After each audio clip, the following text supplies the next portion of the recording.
Cherokee. Okay. North Now, Carolina. what you said about the African thing? Okay, I'll just say when I was growing up in the South, North Carolina, I never heard anything about African and black. I always heard about Indians. So when did African come of play? Well, I'll say lately, not very, 60s, very, 70s? yeah, 60s, What Roots, around Roots time? Right.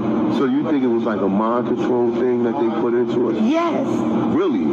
That's what I believe, because I still don't believe. How old are you, man? 80. What's your name? Marie. Huh?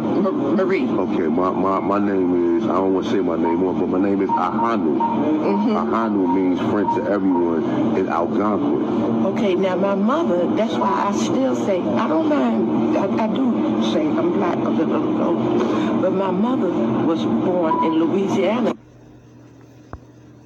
Yo, what up? It's your boy Kareem Supreme.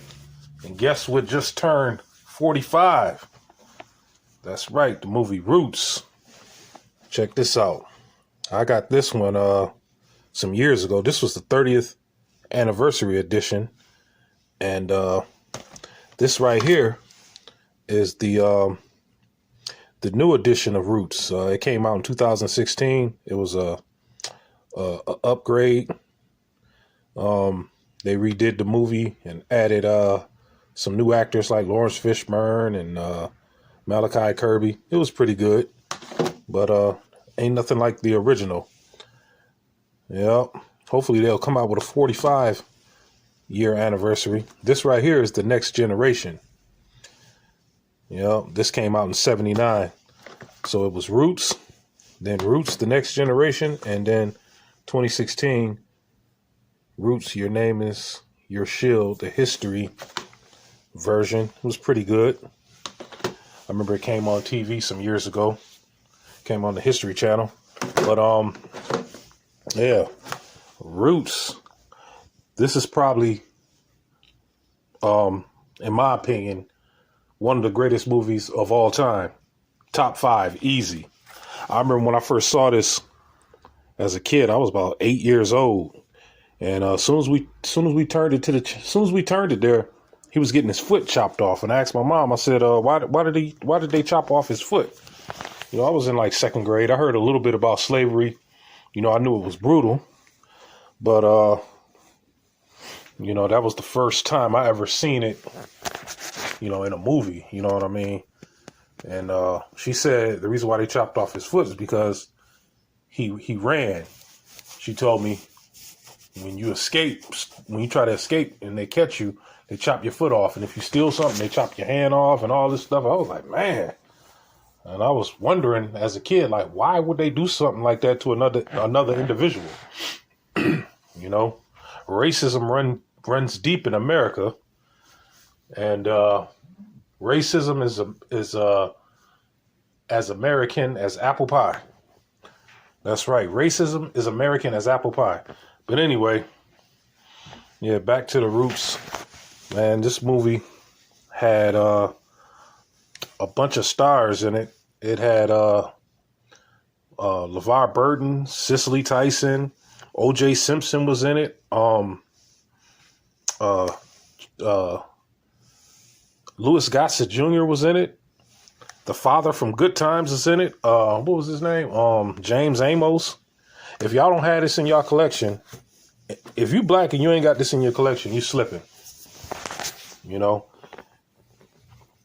one of the things that got me is when I got older, I realized a lot of people didn't really care for this movie because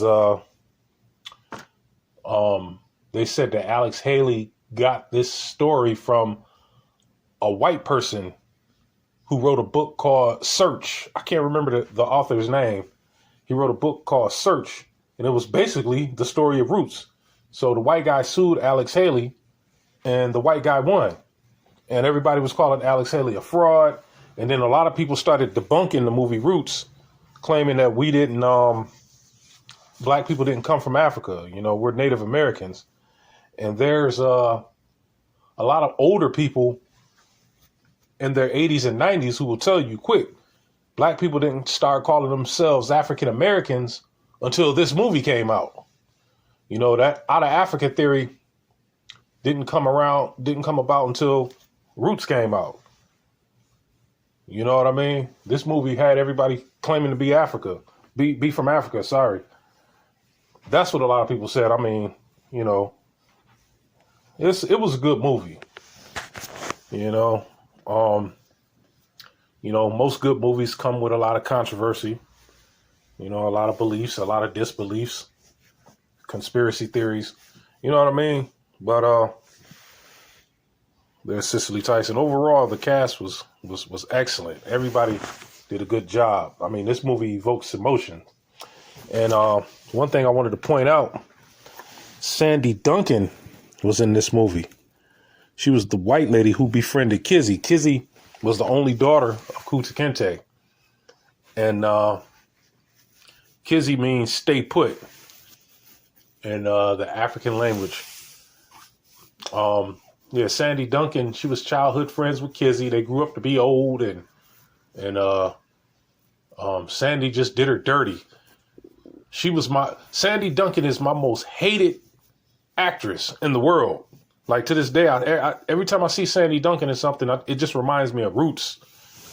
You know, she really pissed me off in this movie. A lot of people say they hate Danny Glover because of Color Purple, and they hate Lawrence Fishburne because of his role that he played in What's Love Got to Do with It. Well, I hated Sandy Duncan's guts to this very day. I don't like looking at her because she did Kizzy wrong. You know, she taught her how to read and then got her in trouble. And when they got old, she acted like she didn't know who she was. And it just was crazy. Y'all got to watch this movie. If y'all don't know what I'm talking about, y'all have to watch this movie and watch the character played by Sandy Duncan. Y'all will hate her just as much as I do, maybe even more, you know? But, I remember when this movie came on TV when I was little. I mean, everybody stopped what they're doing. I mean, stores was closing down. You go to the store and it'll say, closed for the night, Roots is on. That's how big this movie was, you know? And even white people stopped what they're doing to tune in, you know?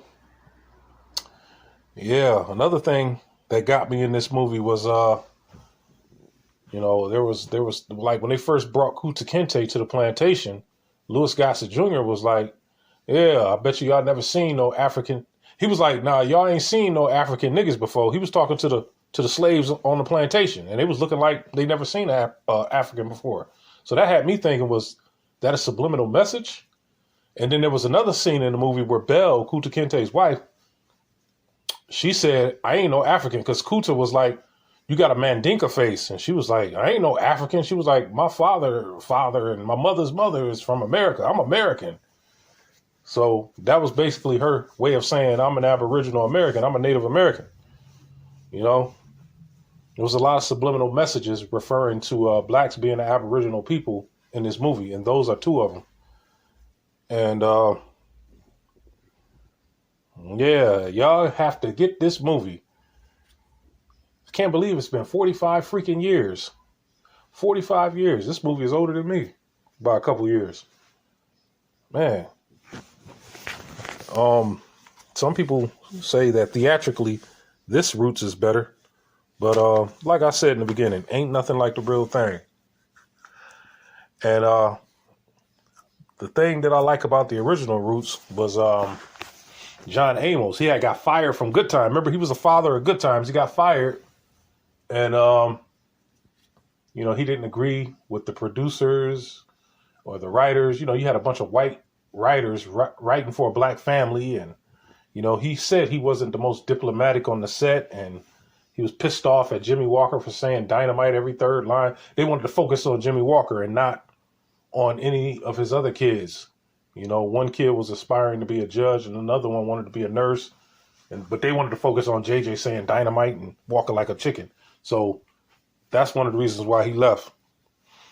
And he said 2 weeks after he walked off the set, he got a call from a casting agent asking him if he wanted to play in this movie Roots. And he was like, yeah. And he hit the ball out of the park. So did LeVar Burton. LeVar Burton, he went on to be a superstar. He went on to play Geordi in Star Trek, and he also went on to star in the show Reading Rainbow, the PBS show that came on after Sesame Street. Reading Rainbow, and a lot of people petitioned him to be the next host of Jeopardy, but you know how that went. You know how that go. So, being black, please. But yo, let me know what y'all thoughts is. You know what I mean? Maybe it was something I missed. Let me see. Roots, the extraordinary movie. We are watching more than a drama. We are witnessing an experience. Deep movie. And Cicely Tyson, she passed away last year. Man, she lived to be, 94, 95? Something like that. I know she was like 50 when she did this movie. She was in her 50s. Early 50s. Yep. Holla at your boy. Let me know what you think. Peace.